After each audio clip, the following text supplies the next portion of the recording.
Intinya yang jelas kami seluruh komponen, seluruh pemain sudah sangat siap untuk menghadapi pertandingan besok sore. Ini main di kandang sendiri, mudah-mudahan anak-anak bisa maksimal untuk bisa memenangkan pertandingan.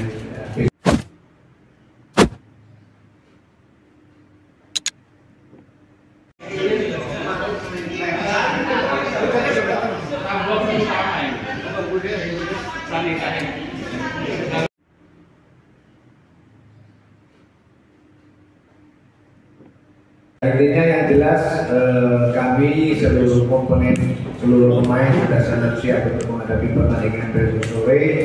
Ini main di kandang sendiri, mudah-mudahan anak-anak bisa maksimal untuk bisa memenangkan pertandingan besok sore. Terima kasih.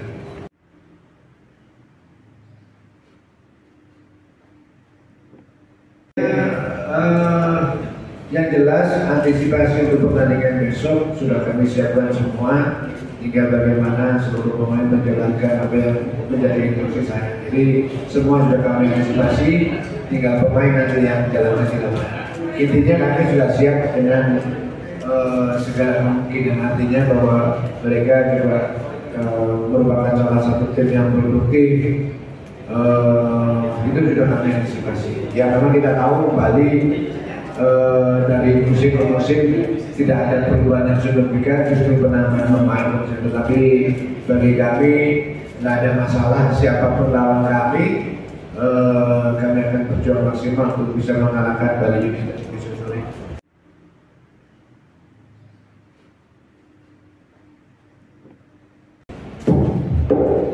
Monggo Mas Rito, tadi menyambung pertanyaan dari Mas Faris menghadapi pada saat penyerangan Bali United.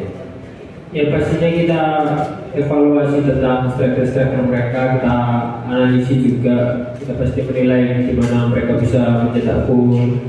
Pasti kita dikirimin video juga dari pelatih-pelatih dan itu yang akan kita terapkan di pertandingan besok. Terima kasih. Selanjutnya, saya mau Mas Farid. Bali jadi salah satu tim dengan rata-rata tua. Apa? Rata-rata pemainnya paling tua di Liga 1. Karena Persebaya kan paling muda. Bagaimana Coach menanggapi Bali yang penuh pengalaman dengan itu?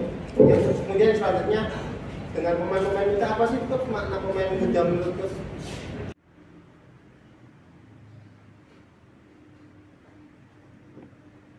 Yang jelas setiap pelatih memiliki karakter yang berbeda.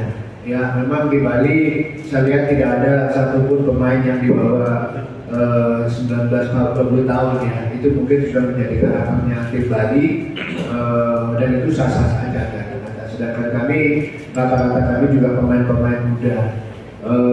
Tetapi bagi kami pemain muda itu tidak ada masalah. Yang terpenting bagaimana mereka bermain di lapangan setelah mendapatkan latihan-latihan dari seorang pelatih. Ya tentunya saya bukan tidak suka pelatih pemain senior, saya juga suka pemain senior. Saya juga suka pemain-pemain yang sudah berpengalaman, saya senang juga. Cuman kan memang tim Persebaya ini adalah melihatnya jangka ke depannya yang lebih panjang.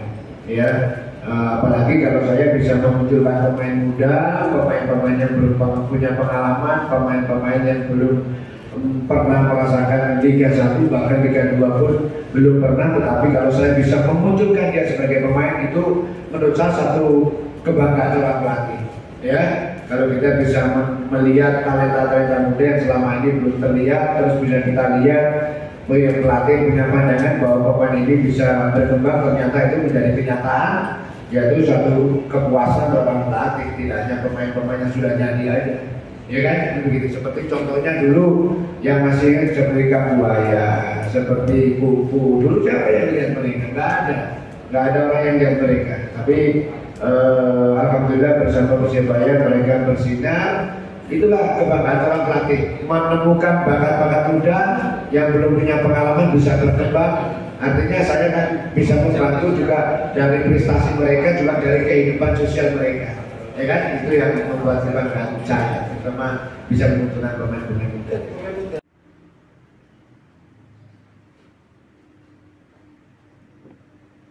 Ya, tentunya memang sampai minggu ke-7 ini kita hampir rata-rata setiap pertandingan cetak gol ya.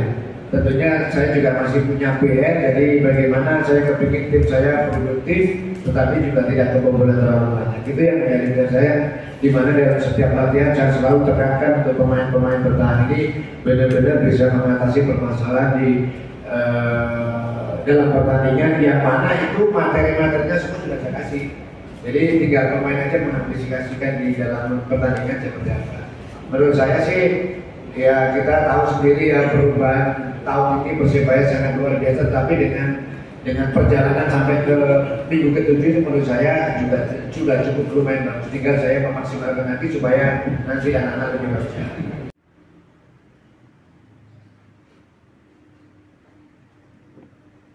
Kalau pemain Bali semua pemain bagus, pemain asingnya bagus, pemain lokalnya juga memiliki kualitas yang bagus. Tentunya saya sampaikan kepada seluruh pemain untuk mewaspadai siapapun pemain Bali, tetapi tidak menggunakan kaki dan kaki. Saya tidak pernah menggunakan kaki dan kaki. Jadi tetap mewaspadai semua pemain Bali, tetapi tidak menggunakan kaki.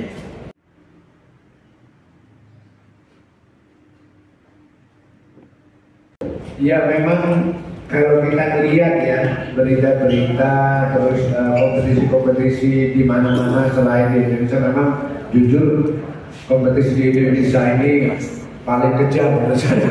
Ya, tetapi begini menurut saya, itu menurut saya merupakan satu kewajaran ya. Kewajaran artinya memang seorang pelatih itu dituntut untuk berprestasi. Masih ingat ketika pelatihnya Leicester City sampai dia membawa juara itu mas? Nah, Ranieri itu ketika juara, tapi ketika musim berikutnya dia tidak prestasi masih dipecat. Ya, menurut saya ya, itu merupakan satu tantangan bagi seorang pelatih. Tidak hanya seorang pelatih sebenarnya di kehidupan profesional memang dituntut seperti itu.